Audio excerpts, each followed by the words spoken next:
Hi, awesome members of the Nest. Thank you for being here. You could be anywhere, but you chose to be here with us. And we're talking to Wendy Heard tonight, who's the author of We'll Never Tell and You Can Trust Me. How's it going, Wendy? Hey, so good to see you. Thank you for having me. So excited to talk about two books tonight. I was saying to you, I was like, yes. Awesome. Well, thank you. Yeah, so for our friends who aren't familiar with you, can you share a few tidbits about yourself? Sure. Well, my name's Wendy Heard. I live in Los Angeles, California. I have two books out this year. One came out in May, and that's We'll Never Tell. It's a young adult thriller about four teen YouTubers who get sucked into a vintage Hollywood mystery when they break into a murder house, the scene of a crime from the 70s. And that takes place right here in my hometown. So that's pretty fun.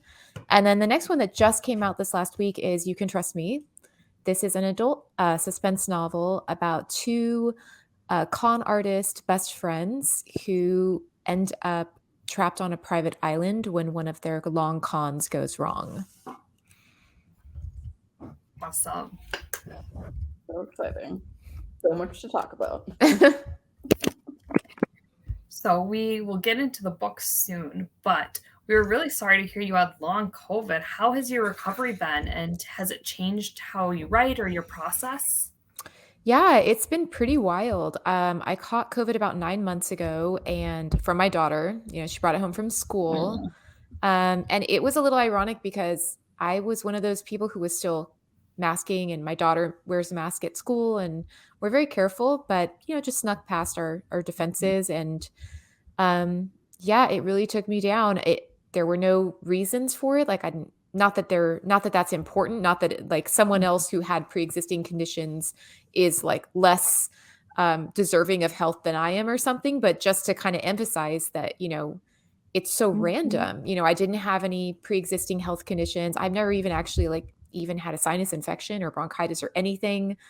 Yeah, it just hit me, and I've been recovering for about 9 months now, and I'm still nowhere near my pre-COVID functioning. So it's been pretty tough. I'm just playing around with developing a new writing routine because it's come with migraines. And so I can't really be on screens like I used to be able to. So I got a new device called a free write, I saw which you post about it. I love that thing. It's a paperwhite screen.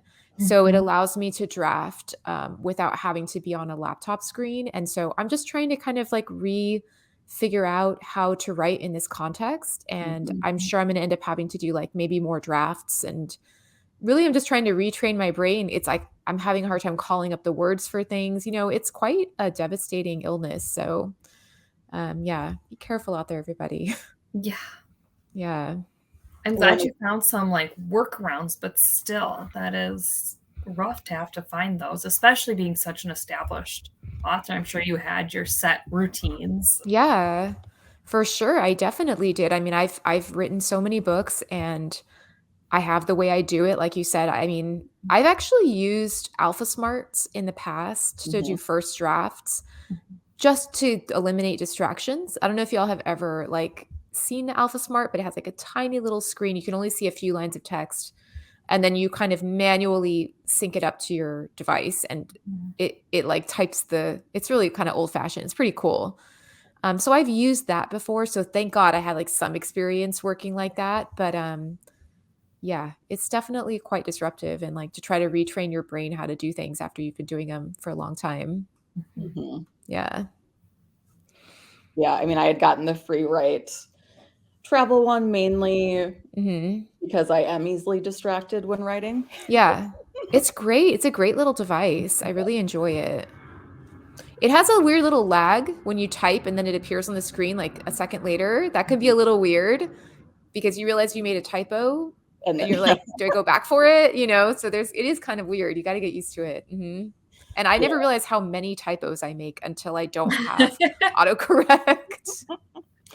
Well, and then I'm like, should I just leave them and fix them when I am uploading it onto my computer? I don't know. Same. I think I'm leaving them for now, or leaving a lot of them so I don't disrupt the flow. I also think sometimes, because I've always typed on the MacBook, like that's always been my device. I've always had a MacBook.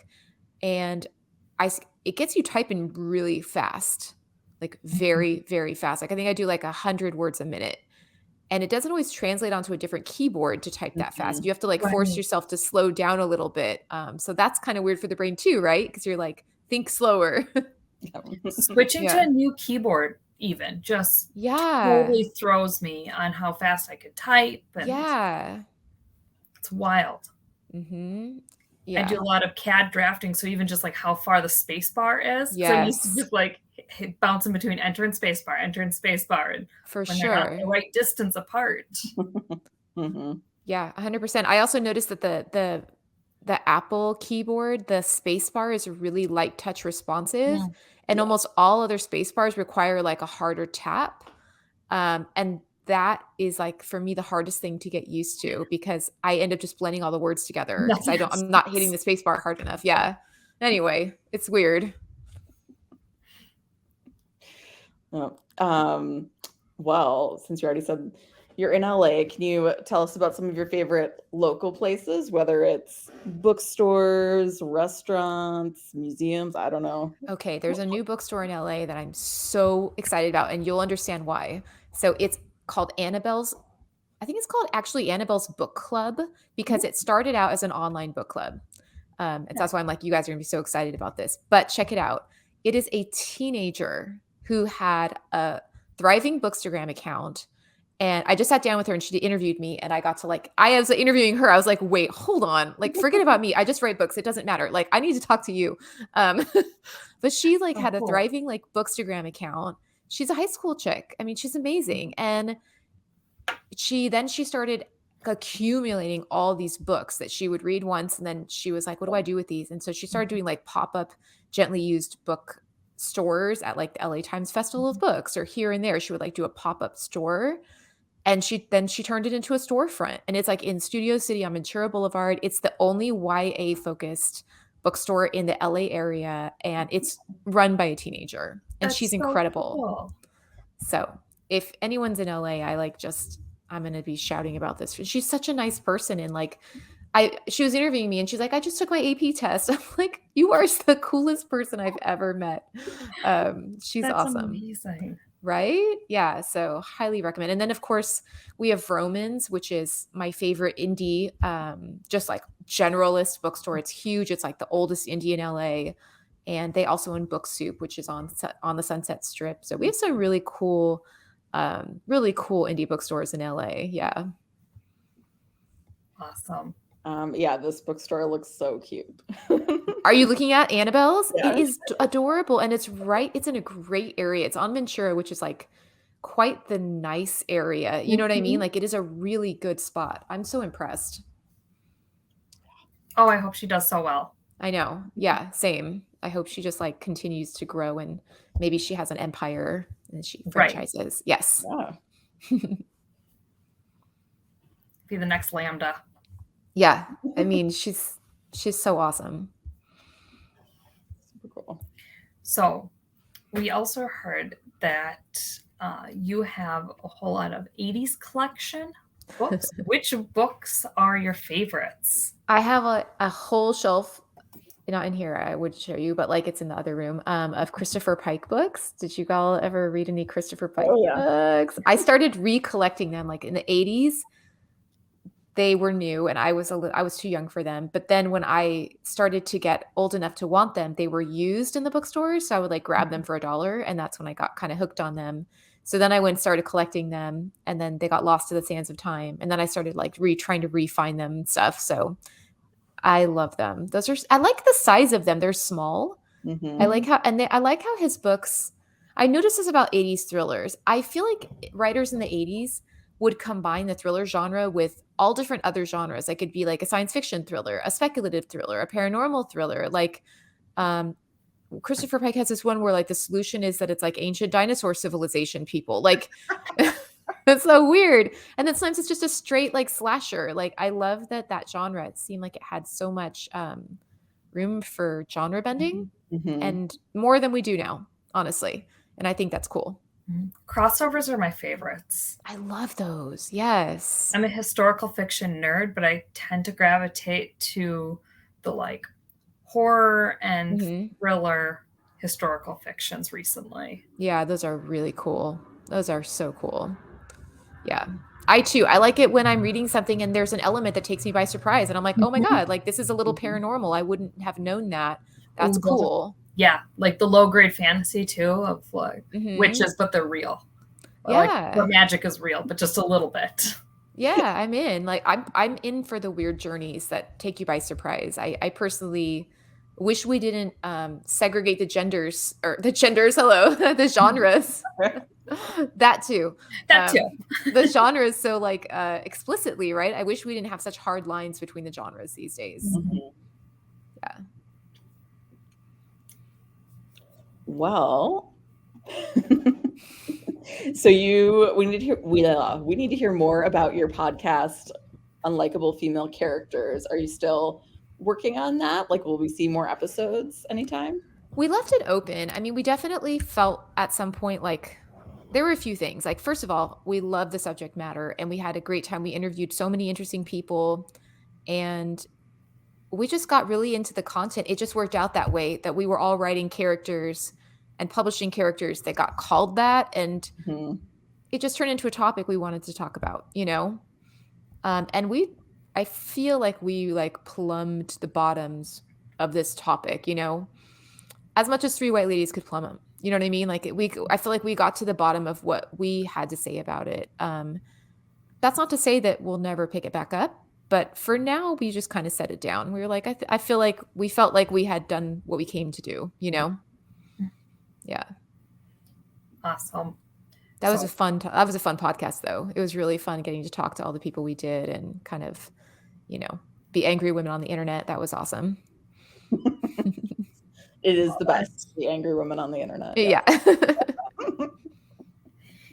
So shifting towards your books, did you do anything fun to celebrate either of the releases?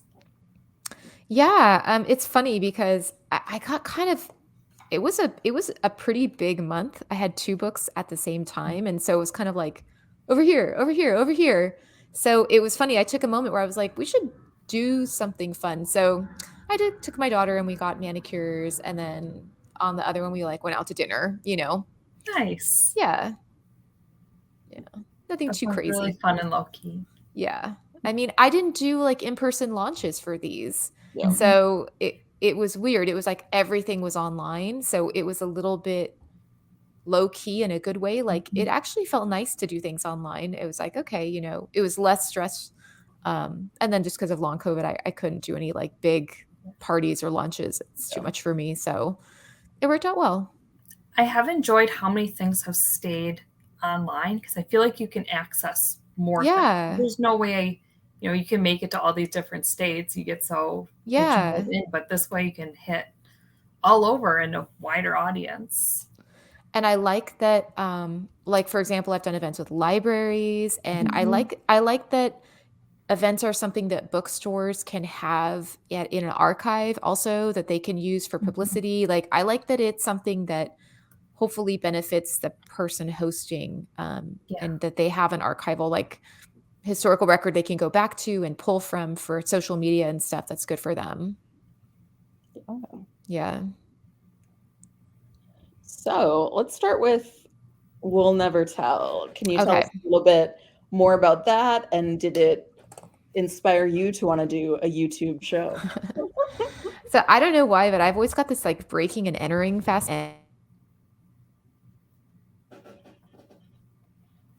Oh, you're muted now, Wendy. Do you hear me? Yes. I got a little thing. It was like your mic was suddenly offline and then it went back online. Who knows? Okay. So I have always written about breaking and entering, and I cannot tell you why, but it's in almost every single one of my books. This book, I was like, now we're going to really like, it's always kind of behind the scenes in all my books. Like in every single book, there is a breaking and entering scene, and I don't know why. I just have a fascination with it. But in this book, I was like, we're going to go all in. The whole book is about breaking and entering. And originally it was titled Breaking and Entering, which obviously we changed. So it's about these 4 teens who have an urban exploration YouTube channel. And I think that that's based in my fascination with how much of LA is off limits? So much of it is behind the scenes. Like you see so much of the city on TV and in movies, but you see 4% of it. 96% is stuff that you don't see on that screen. And so I think that's like the thematic reason I wanted to set this breaking and entering book in LA, because people have a fascination with knowing what LA is really like. I think it's like such a documented city. And unlike New York, where people seem to kind of want to explore the crevices and the alleys of New York in media, people tend to not in LA. They don't explore the back parts of the city in TV and film. It's often just like the same 10 parts of the city over and over and over and over again. And so I wanted to show these teenagers who had that fascination of growing up in Hollywood. And when you live in Hollywood, which I have, again, you get the sense that like people are there taking pictures of Hollywood Boulevard. But if you go 3 blocks that way, you're going to see something completely different. But nobody goes 3 blocks that way. They all stand Hollywood Boulevard taking pictures. And so I wanted to show these Hollywood teens kind of giving people that behind the scenes of LA perspective. And I liked the idea that they would do it, that, a couple of these teens have actual like film industry experience, and they do like a hell of a job. It's like a pro job that they do with giving this gorgeous composition to these videos. And so I thought that was a really cool concept. And then I combined that with this idea I had to write a loosely based on the Los Feliz murder house story. And so I felt like that was the perfect entry point for that murder house story, that these teens would definitely want to get in there. And I love the idea of sort of a place becoming like a vortex for these dark events. I love the idea that, like, for example, a hotel, Cecil, has become a sort of like nexus or vortex of these horrible events, like layering on top of each other. And it like lends that question: can you do something so horrible in a location that it like scars the location psychically or something, to where it will draw other things to it? Like serial killers will be drawn to it, paranormal stuff will be drawn to it, like addicts will be drawn to it, like it will draw like these troubled people to it, and dark events will ensue. Like, why does this seem to happen in some of these places? So I really wanted to kind of explore that idea in this context. Yeah, you do such a great job. And before you got on, Lydia was asking me if this book was creepy, and I said, yeah, it's a little creepy. I feel like it is. I feel like it's got a creep factor that my other young adults haven't. Like, they've all been scary in different ways, but this one is like a dread, like a creeping dread, like a haunted house. Yes. Yeah. So we touched on this, but with the Hollywood and LA lore, we touched on inspiration, but what type of research did you do to develop this book? There were a few things I needed to do, which, first of all, I needed to kind of think about how they would produce these videos, which that was pretty easy because I'm surrounded by people in the industry, and I've osmosis, absorbed a lot of that. And I needed to research.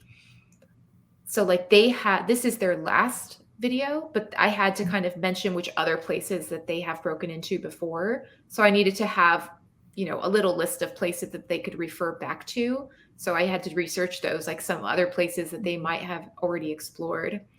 And then I had to research the Los Feliz murder house and make sure that I wasn't, out of ignorance, drawing parallels I didn't want to draw, or being disrespectful to victims in a way I didn't want to be. I wanted to make sure that these characters were very different from the real people who experience violence in that crime. So that's why these characters are unrecognized. They're very intentionally very different and not at all inspired by the victims of the Los Feliz murder house, because I didn't think it was right to fictionalize a person and just like change a few details and kind of leech off of this like real crime that happened. So the people who experienced violence in this story are in no way like related to the people. The only similarity is that it was a murder suicide, but even in the Los Feliz murder house, it was an attempted suicide. It wasn't actually, it's completely different. So I wanted to make sure to like handle that really carefully, because that's what this entire book is about. And so to mishandle that was like a betrayal of the concept, the whole entire premise of the book, which was to talk about the victims of true crime, you know, and the way we consume that media. And I'm talking to myself as well, because I too have consumed and do consume that media, but I'm like talking to us as a crime community about that media. So yeah, so then there was just like a ton of research on, I had all these interstitials in there, like newspaper articles from the 70s. So I had to make sure that I had like the voice correct. The dialect is different in the now than it was then. So making sure I'm using the proper like lingo. And the last thing I felt was really interesting was I had to do this calendar thing. So I had just randomly picked 1972 and 2023 as my 2 years I was working with. And I had to date everything in such a way that the culmination of these two events happened on, I wanted them to happen on like an anniversary. But what I didn't realize was that the calendar of 1972 and 2023 are identical, just coincidentally. The calendar repeats every 26 years or so, but not always exactly 26 years. And it just worked out that I had accidentally picked 2 years where the calendars were identical. And that was so freaking weird. So like Saturday, June 1st or whatever is Saturday, June 1st in both of them, which is so, that was weird. Felt like a weird, creepy, I was like, creeping me out, Murder House book. It's like very strange. So yeah, so that was. Well, both of these books have calendars, and both of them have me flipping back and forth like, wait, what days? I was very fascinated. I'm still fascinated with time. Like the other book we'll talk about, but that one had a different thing I was kind of playing with the time. With this one, I wanted to play with like, I wanted to feel like all of the events in the present day were inexorably leading up to this date. And if you go back through and look at the dates of everything that happens in the past, you'll be like, oh crap, you better not get to that date in the present because bad things will happen. Like that's what I wanted it to. I know not all readers pick up on that, but the ones who will find it cool, you know, like whatever the date is, I don't remember, April 12th or something. It's like, don't get to April 12th, you know? So I kind of wanted to like have that tension as well. So that was a lot of careful. My brain kept feeling like it was getting twisted up with all those dates. Well, I also, can you tell us a little bit about kind of going back to true crime and it not necessarily being focused on the victims a lot of the time, your choice for Casey's character and her mom, who was a victim of a murder. Yeah. I wanted it to feel like these echoes, like the woman in 1972, Rosalinda, who died, was stabbed to death. And then Jacob, our character in the present day, he gets stabbed at the scene of Rosalinda's murder.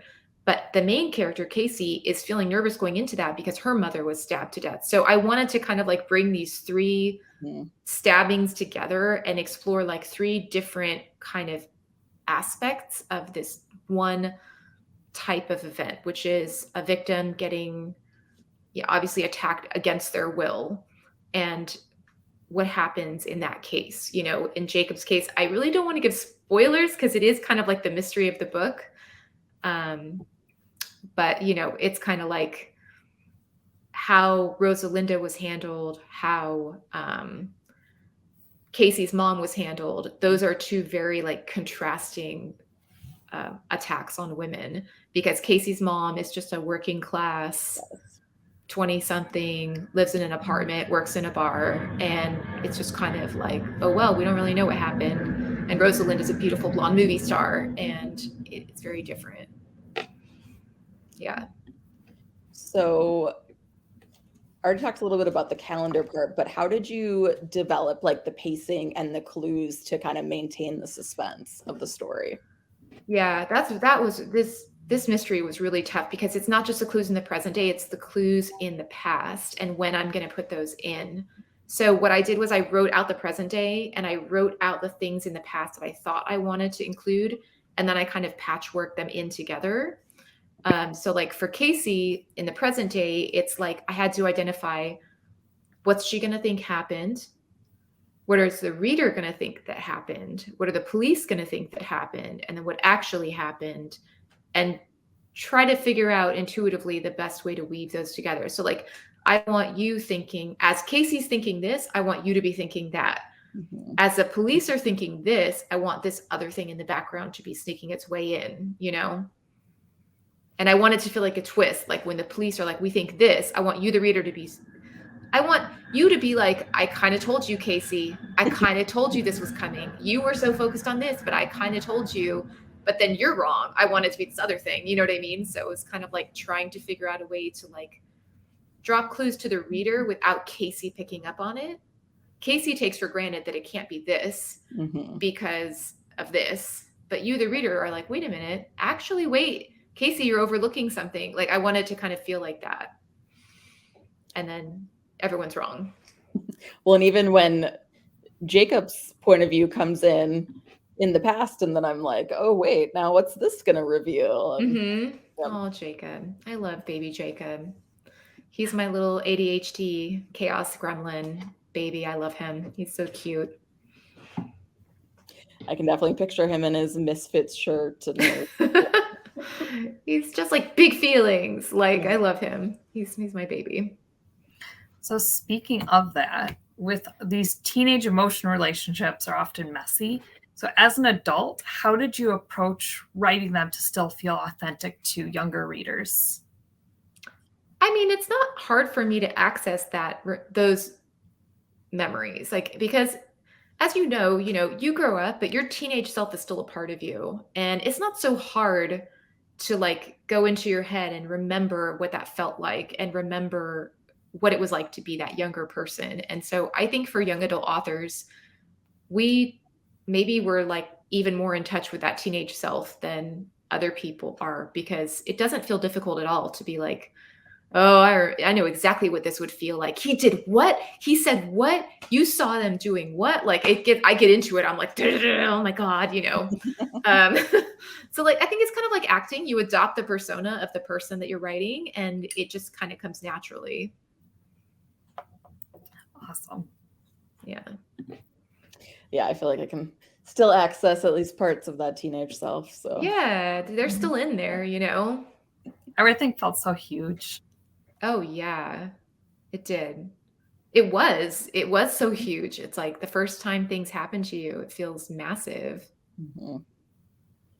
So did you relate and identify most with Jacob, or were there other characters, or was there one that was easier to write? Casey's actually, out of all the characters I've ever written, Casey's the one who's the most like me. And I never write characters that are autobiographical, but for some reason, Casey, the way she has a combination of being very like book smart and on track, and her teachers are like, you're so smart, but at the same time in the back she's like self-destructive and doing these wild things, and she doesn't even know why. That was something that I experienced, and I think I had been wanting to write about that, the like juxtaposition of like, I know this is dangerous, I'm doing it anyway, but I don't know why I'm doing it. You, the reader, might be able to look at Casey and be like, it's trauma, but like Casey doesn't know. Casey's just like, I need to escape this apartment, and my grandmother's like, she feels like the walls are just closing in on her, and she just feels like this need to run.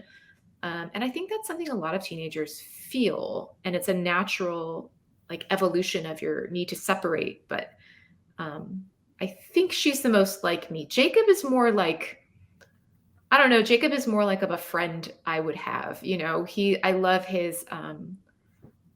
his oppositional nature and the way he's just so authentic. And I felt very like, I think I loved him so much because he's not like me. Whereas when you're writing a character who's more like you, you're kind of like, I'm annoyed with you, Yeah. And one other question I had about this was, so you mentioned like the interstitials that you wrote. Did you have a lot of fun writing those? And two, did you write those like as you were writing the book, or did you come back later to write them? Or I think I wrote them parallel.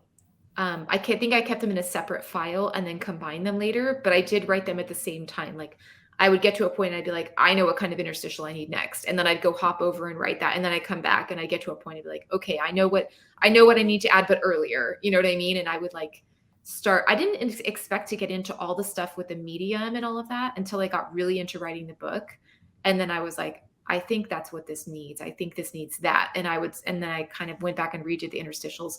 Some of them were very emotional for me to write. Like there's a letter at the very end that I wrote at the end. Like it was like writing that was like the culmination of the whole book. And that was like very emotional. So yeah, I really enjoyed writing those interstitials. But especially that one particular letter was just so like heart-wrenching for me to write. And I felt like in a way I was speaking to the reader, in a way I was speaking to victims, in a way I was speaking to myself. It just felt like such a culmination of so many things I was talking about in this book.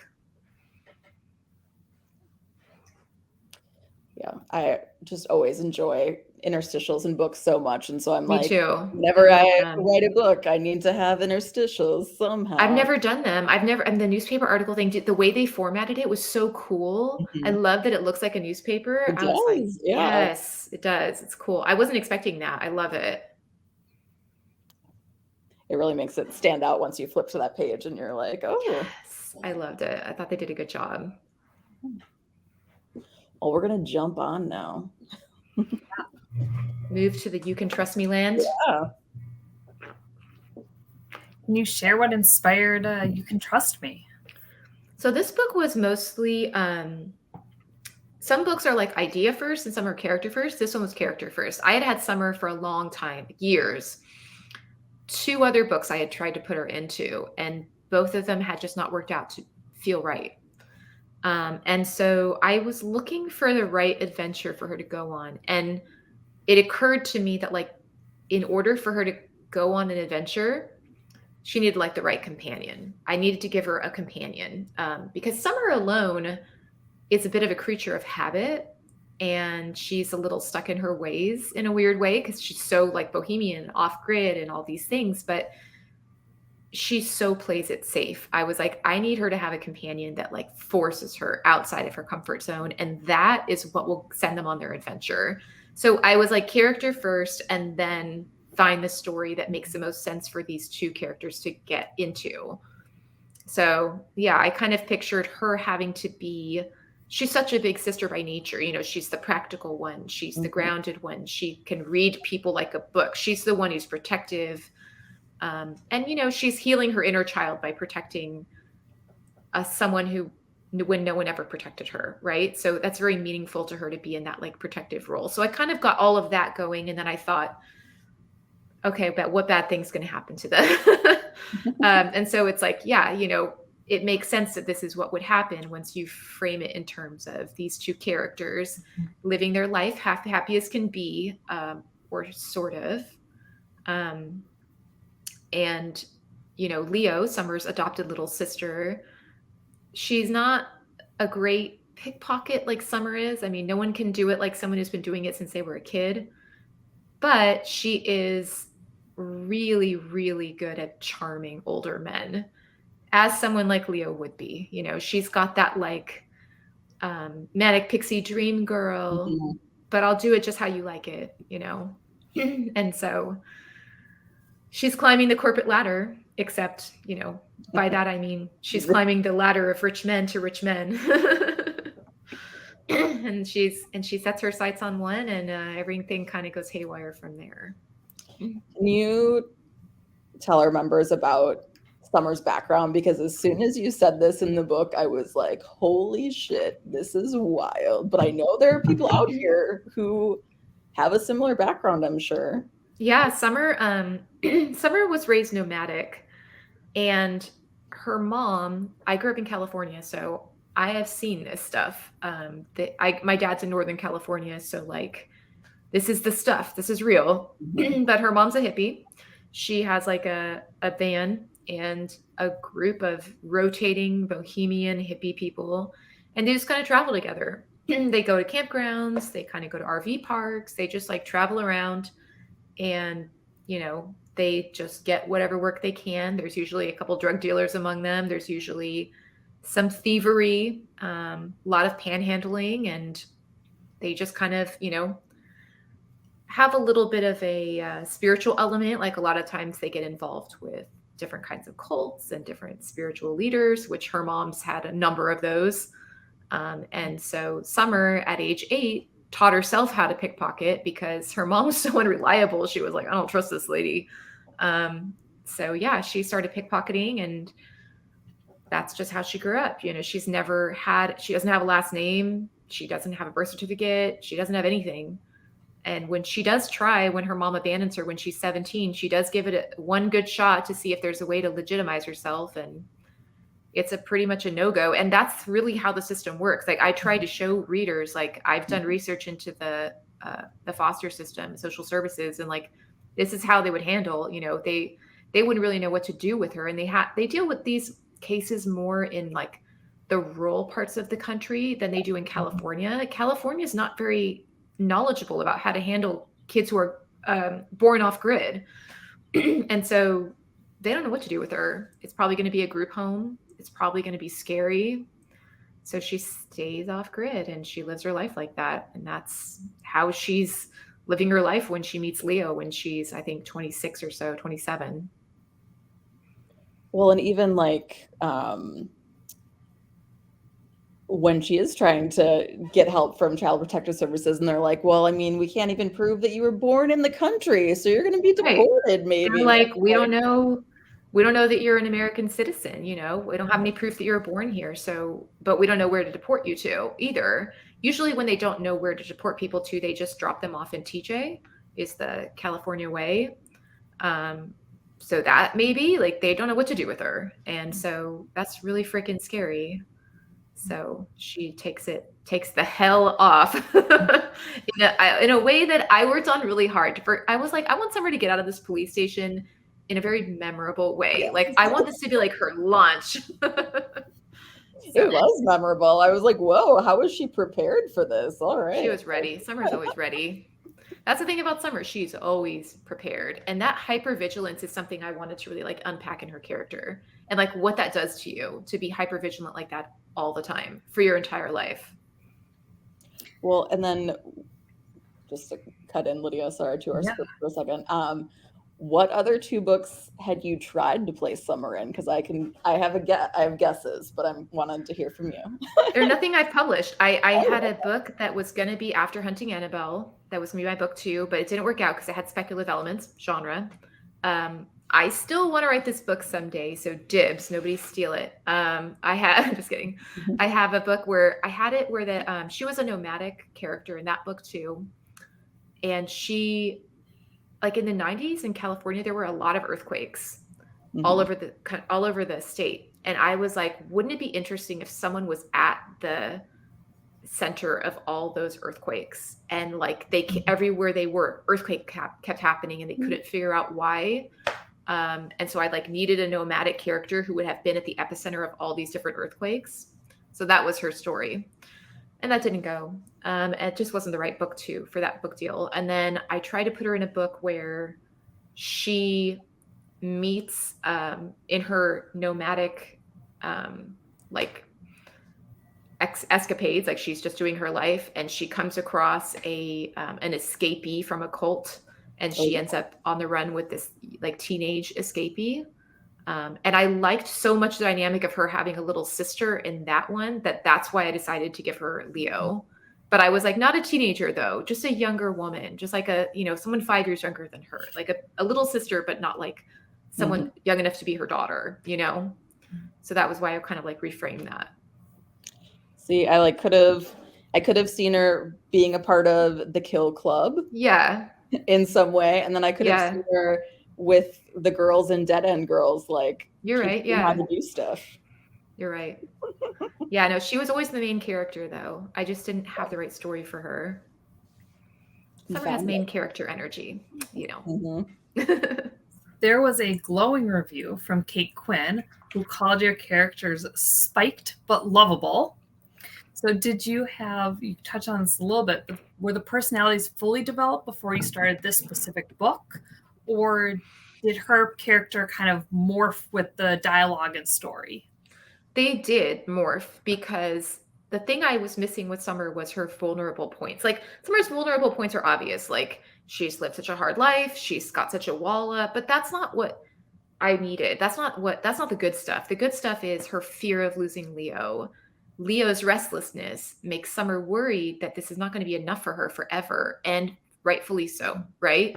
So that feeling of Summer in the role of caging the bird is so interesting to me, because Summer is the free bird, right? Mm-hmm. But the conflict of the story is like, Summer is the free bird. Not really. Summer builds herself a little structure of a life within the confines of her familiarity. So Leo's, there's a moment in chapter 1 where Leo's like, you have 4 walls like everybody else. And Summer's like, what are you talking about? I don't have any walls. And Leo like knocks on the Land Cruiser. She's like, these are your 4 walls. You don't even leave California. And Summer's like, I can't look at it. I can't think about that. I can't deal with that. Like, that's like the heart of her vulnerability. And that's not something I had on the page until probably 2 drafts in, where I needed to like show why this isn't just like a perfect world that they're in chapters 1, 2. Like, why isn't it like a quest to return back to that perfect world? Why is this world broken in the first place? Like, that was the thing I had to really work hard to find. Well, and then we didn't even touch on Leo's backstory either. Yeah. And I can't, like, Leo's backstory is so interesting to me because Leo, if you go back to her chapters when she was a teenager, Leo's always been Leo. This is her personality. Her family called her the Agent of Chaos. You know, she's always had this like reckless, big, fun personality. You know, she was always very sexual. Like, she jokes about that. You know, she was always like, she's eating brownies and she's like dribbling milk down her face. I mean, she's just like not careful. She's very like wild child by nature.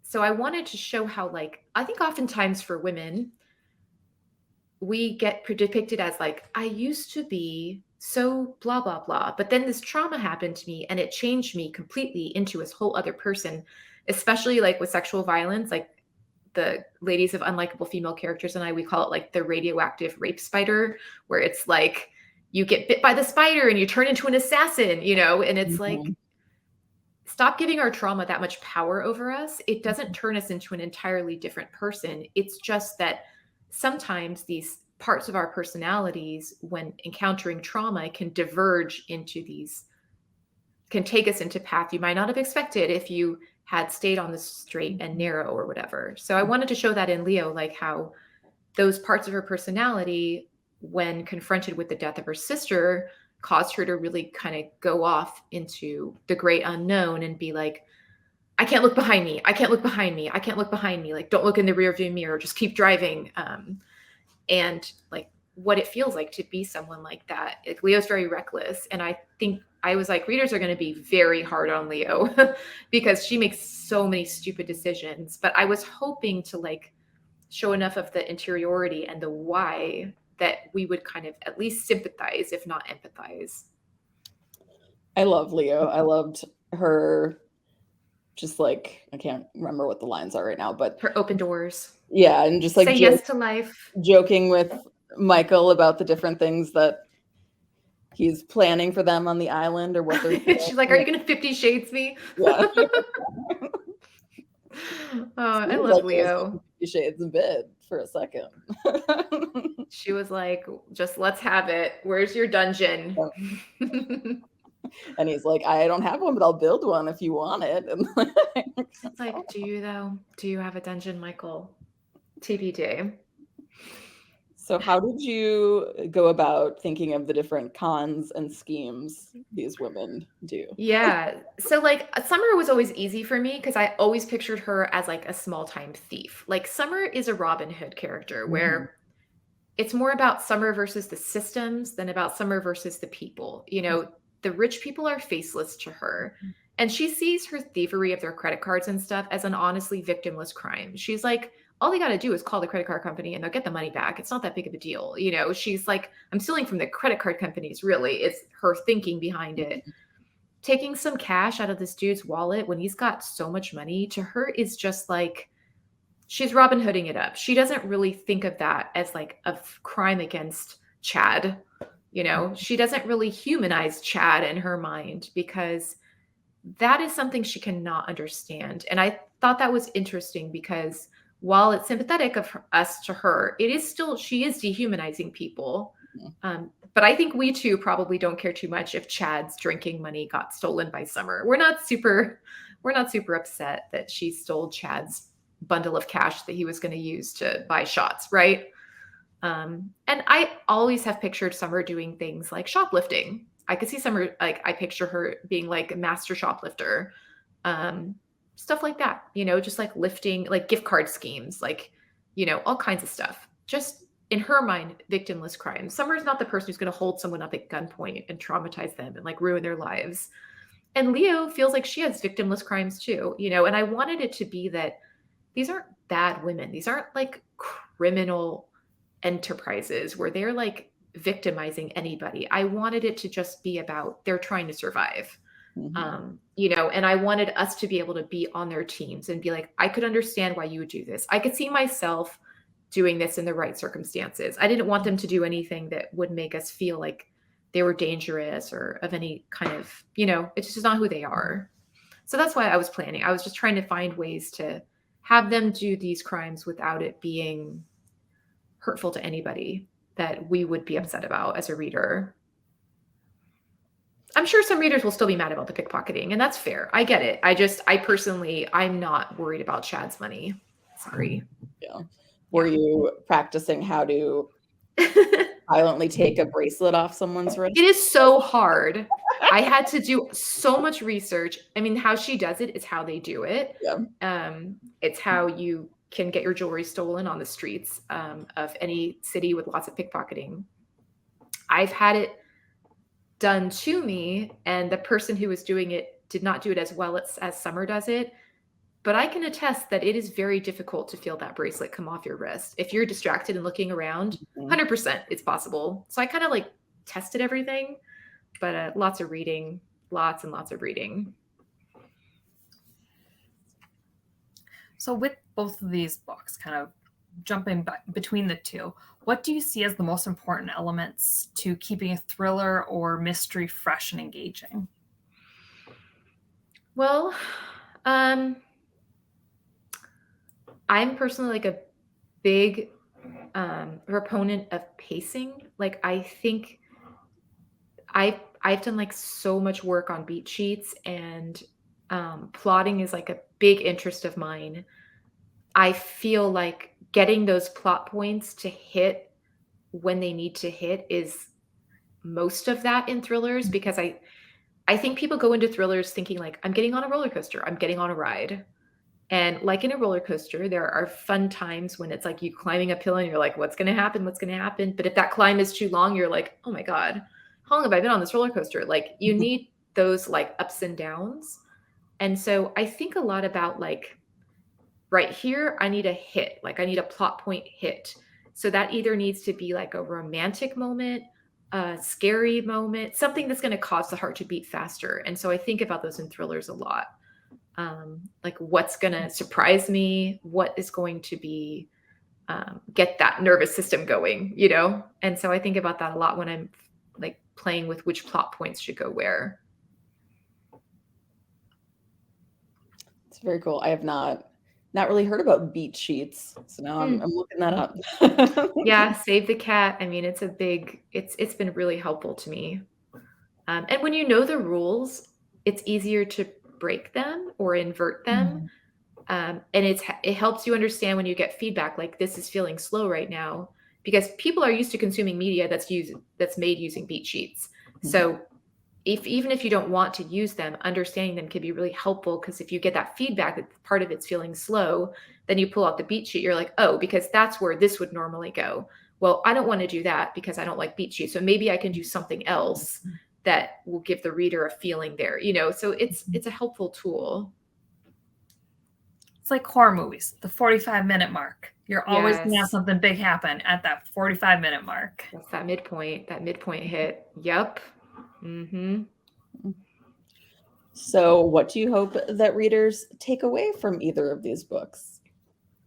From We'll Never Tell, I was talking a lot about like grief and our ways of respecting victims. And I wanted readers to just think about that, just to walk away thinking about like maybe centering the experience of the victim and centering that in our thinking of these crimes. And then I wanted to talk a lot about Los Angeles and just give people maybe more of like a feel for the city and for them to walk away from We'll Never Tell feeling like they really visited, like they really saw a different part of the city than they're used to seeing, and amongst other things. And then with You Can Trust Me, I wanted to talk a lot about what is home, like what home is. Is it a person? Is it a place? Is it a place inside of myself? Like, and how there's so many different ways of experiencing home. And I also kind of had a lot to say about ownership of land and like the way we do capitalism. And, you know, it's at its heart really a book about capitalism, which is like kind of funny, but it is. I mean, Summer has endless things to say about who gets to experience the beach in California is like a hugely loaded question, because the only people who get to live near the beach in LA who aren't wealthy are the people who live near LAX and have to deal with the airport, or the people who live in San Pedro by the dock, the shipyards and the oil rigs. Like it's like all of the clean air and the beautiful nature. It's like there are even beaches in Malibu where wealthy people will try to keep, like, because beaches are all public property. You can't own, there's not like a private beach in Malibu or anything, but they'll try to keep you off, and they'll put signs up trying to make you scared, like you think it's a private beach, like you think you're not supposed to be there. And so that, like a big part of that, you know, most of my stuff has socioeconomics at its core, and this book is no different. Yeah. Definitely. That had me thinking a lot about, I mean, yeah, between they go to an island that's off by Catalina Island, and just like the fact that he owns this island is ridiculous. Yeah. Mm-hmm. So is there anything that you are working on currently that you can tell us about? I don't think so, actually, because nothing's announced yet. I'm working on 2 books. Both of these are 2-book deals. So I'm working on the second book in both of them. Both of those books got pushed because of COVID. So they're probably not going to be, like, normally they'd each be a book a year, but I'm probably going to skip 2024. So they'll probably be in 2025, I think. Yeah. And so I have another adult thriller that I'm just starting to play around with. And I have another young adult thriller-ish. And yeah, that's all I could say. Exciting. Well, we will look out for the Yeah. Another question we always like to ask is, can readers get signed copies anywhere? Yeah, actually, I just signed copies at Vroman's, which is in LA, in Pasadena, and they have signed copies, and I always go back and sign more copies. Also, Annabelle's in LA has signed copies of We'll Never Tell. Yeah, so either of those 2. Awesome. I will drop links in our chat once this chat uploads. Yeah. I did just sign like all the You Can Trust Me. Like I know Vroman's has like at least 6 or 8 of those. So for sure, Vroman's is your spot for those. Cool. Do you have any advice for aspiring writers? Well, yeah, I mean, so much. I'm like, pick one. I think I got 2 pieces of advice when I was starting out that have stuck with me, that have really made my thinking around this. One of those pieces of advice was to write so much that nothing feels precious. And what that means is, like, oftentimes you write your first book and you're obsessed with this first book, and it's like the story and it means so much to you. There's nothing wrong with that. But sometimes when that first book doesn't sell, it can be very discouraging, and it can feel like your whole identity as an artist has been rejected. And to that, I would say you're not building one book, you're building a portfolio of work. And so trying to think in terms of building a portfolio of work as opposed to one good story, to me, I found very helpful starting out, because I figured, well, if this one doesn't sell, I'll have it on the shelf. And then if someone asks me, which they always do, if you're selling a book, they're always like, so what else do you have? And you can say, well, I've already written this story about this. I've written this other story about that. I could always rework those, or I have these ideas in the queue. And so having a portfolio is really valuable. And it helps you be less disappointed when one thing gets rejected. So that's one thing I would say. And the other thing I got was from JT Ellison. And I'll never forget this line. She said, write the book they can't ignore. And I think she was speaking to this idea of like, you like make it really good, make it fabulous, make it unique, make it special, make it something that when it gets on someone's desk, they cannot ignore it. They can't just be like, oh, it's another thriller about a husband killing a wife. Like, doesn't matter if it is, but like, you've done something so unique with it, so interesting with it, and your writing is so crisp and like so sharp that they have to read it. And for some reason, I found that really motivating, like challenging me to be better, to make it as good as I can make it, like trying to compete with myself to see if I can make it so good that they can't ignore it. Like, I found that really motivating. So I'm finding both of those really helpful. Yeah.